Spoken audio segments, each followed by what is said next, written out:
Hey everyone, welcome back to our channel. Want to step on today's video?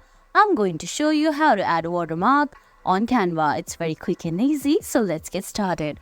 First, open the Canva app on your phone. If you don't have the app yet, you can get it from Apple App Store or the Google Play Store.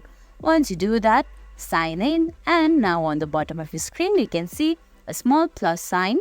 Tap on it and select the picture you want watermark on. Now, using a new design, in a few seconds, you can see on your screen there's the image that you want watermark on. Now tap on the text.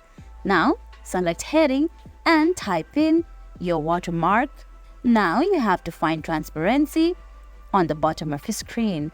Tap on transparency and increase or decrease it as you like. You can also drag it on the spot you want. And guys, that's it. I hope you found this video helpful. If you did, please give it a thumbs up. Leave a comment, subscribe to our channel and hit that bell icon. See you in the next video. Thanks for watching.